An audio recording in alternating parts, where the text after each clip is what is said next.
के तपाईलाई थाहा छ साउदी अरबको राजधानी रियादको बथा क्षेत्रमा बस्ने नेपालीहरू के गर्छन्?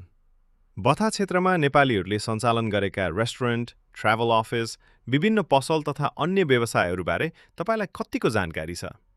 यस्तै रोचक तथा जानकारीमूलक भिडियोहरू हेर्नका लागि आरबी ट्युन्स च्यानललाई सब्स्क्राइब गरेर राख्नुहोस्। अब लागौं आजको विषयतर्फ। रियादको बथा क्षेत्रमा नेपाली समुदायका लागि विभिन्न नेपाली रेस्टुरेन्ट तथा ट्राभल कार्यालयहरू सञ्चालनमा रहेका छन्। यहाँ रहेका नेपाली रेस्टुरेन्टहरूमा आफ्नै विशेष परिकार र नेपाली स्वादका खानाहरू पाइन्छन्। बथा क्षेत्रमा रहेका नेपाली रेस्टुरेन्टहरूमध्ये सगरमाथा फ्यामिली रेस्टुरेन्ट, लाली गुरन्स रेस्टुरेन्ट, स्पुन कर्नर रेस्टुरेन्ट र नेवारी खाजा घर जस्ता रेस्टुरेन्टहरू रहेका छन्। हरेक रेस्टुरेन्टका आफ्नै विशेष परिकार र आफ्नै स्वाद छन्। त्यसैले नेपाली खानाको स्वाद लिन चाहनुहुन्छ भने बथा क्षेत्रमा विभिन्न विकल्पहरू पाउन सक्नुहुन्छ।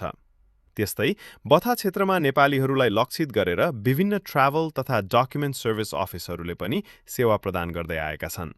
यसै क्रममा भर्खरै सञ्चालनमा आएको एलिस ट्राभल टुर्सले पनि बथा क्षेत्रमा आफ्नो सेवा सुरु गरेको छ। बथा स्थित स्पुन कर्नर रेस्टुरेन्टसँगै रहेको एलिस ट्राभल टुर्समा तपाईले ट्राभल तथा डकुमेन्ट सम्बन्धी विभिन्न सेवा सुविधा प्राप्त गर्न सक्नुहुन्छ।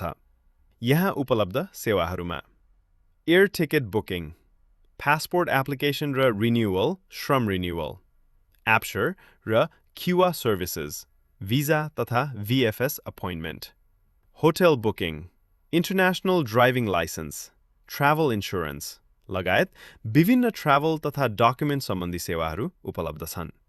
त्यसैले तपाईँ बथा क्षेत्रमा हुनुहुन्छ र ट्राभल तथा डकुमेन्ट सम्बन्धी सेवा खोजिरहनु भएको छ भने स्पुन कर्नर रेस्टुरेन्टसँगै रहेको एलिस ट्राभल टुर्समा सम्पर्क गर्न सक्नुहुन्छ।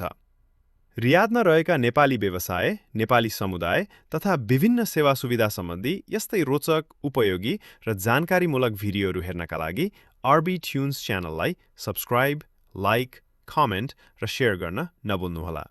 तपाईको एउटा लाइक, कमेन्ट र सेयरले हामीलाई अझ राम्रो र उपयोगी सामग्री बनाउन ठूलो हौसला मिल्छ। यस्तै नयाँ र जानकारीमूलक भिडियोका लागि आरबी ट्युन्ससँग जोडिरहनुहोस्। धन्यवाद।